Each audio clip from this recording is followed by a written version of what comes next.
Hey beautiful braces, I'm back again with another video. Today we're going to dig into mewing or myofunctional therapy and what it is and does it really work? Stay tuned.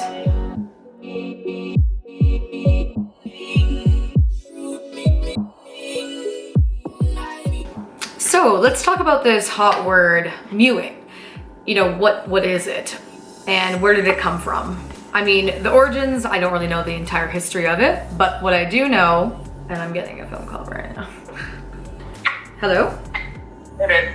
Hey, okay, sure. Maybe in like 10 minutes. Thanks, bye. Bye. Where were we? Okay, so back to mewing. So I don't know the entire history about mewing and where it actually came from, but I do believe that it was Dr. Mike Mew that maybe coined the term mewing. Mewing is basically something that I believe they do in orthotropics, which is different than orthodontics, let me tell you. Where orthotropics differs from orthodontics is it's actually more of a philosophy. It's considered a philosophy and treatment focused on proper and harmonious facial development, as if there is an actual perfect jaw placement in relation to the rest of your skull.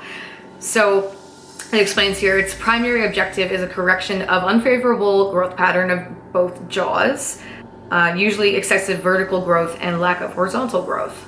And you can see right here, I'm looking at these identical twins that twin number 1 was given orthodontics, where twin number 2 is given the orthotropics treatment. You can see a difference. It gives a lifting effect. How orthotropic treatment is supposed to be better is that it helps develop better facial features and wider airways. It is more face-centered than tooth-centered. As such, it does not produce perfect tooth alignment, but it does significantly improve crowding. Tooth alignment can be done later, yada yada. Orthotropics may prevent the need for jaw surgery later in life. And I do believe that because at one point, someone could have looked at me like a surgeon, orthodontist could have said, yeah, we can bang into your jaw and break it and rebuild it that way. But that's why I'm in this treatment. What I'm kind of into today isn't necessarily, I think, orthotropics by definition. I think what I'm doing right now with my dental clinic is holistic orthodontics, where basically they're, widening your airways, doing it naturally and doing it by having braces.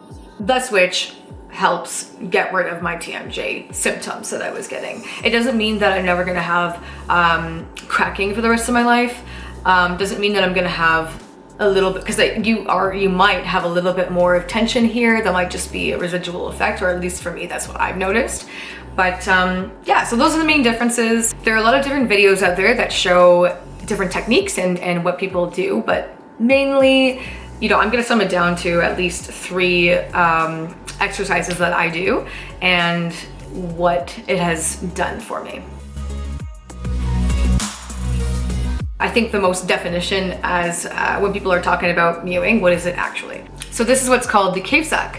And what you wanna do is you wanna keep your tongue up to the roof of your mouth. And you can see that action right there. Do you see how my tongue wants to lose it, right? And that's just because I've recently gone through my frenectomy. So my tongue is still relearning how to actually keep that stuck. So let's try again.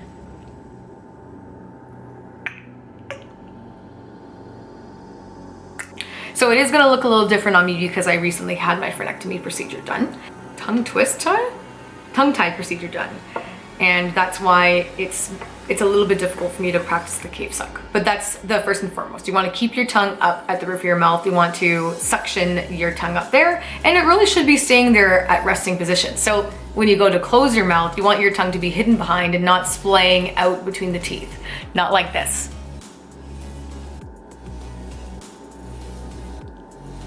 More like this. I find what helps is keeping the mouth less open at the start. Start with just a small opening to at least get that tongue suction, and then work your way up to opening your mouth as wide as you can. There's a lot of spit happening here. Let's move on to the second one. That one being swing spots. And this is where I move my tongue left to right and then go to the spot that your tip of your tongue should always be sitting at. Or I guess, yeah, sitting at in your mouth. So it goes like this.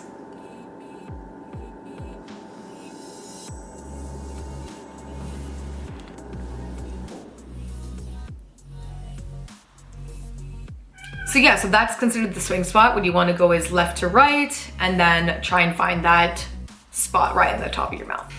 Okay, and so the last one that I want to point out, we have a friend. Yes?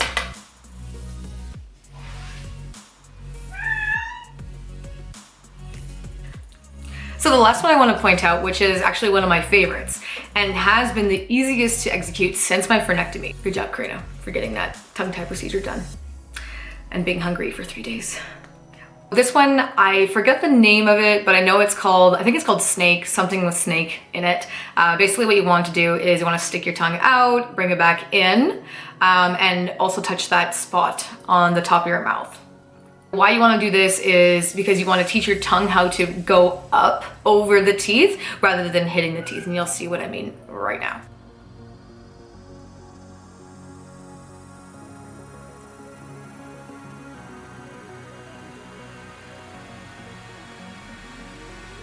I didn't say it was easy, people. This is definitely a trickier one, and it's taken me months of almost an entire year of doing this to try and really get it down. And I'm still working at it, but this is what not to do. See how my tongue is basically scraping my teeth? Yeah, that's what you want to avoid. You want to lift the tongue and stick it out. And the second phase of this would then be touching that spot, the swing spot.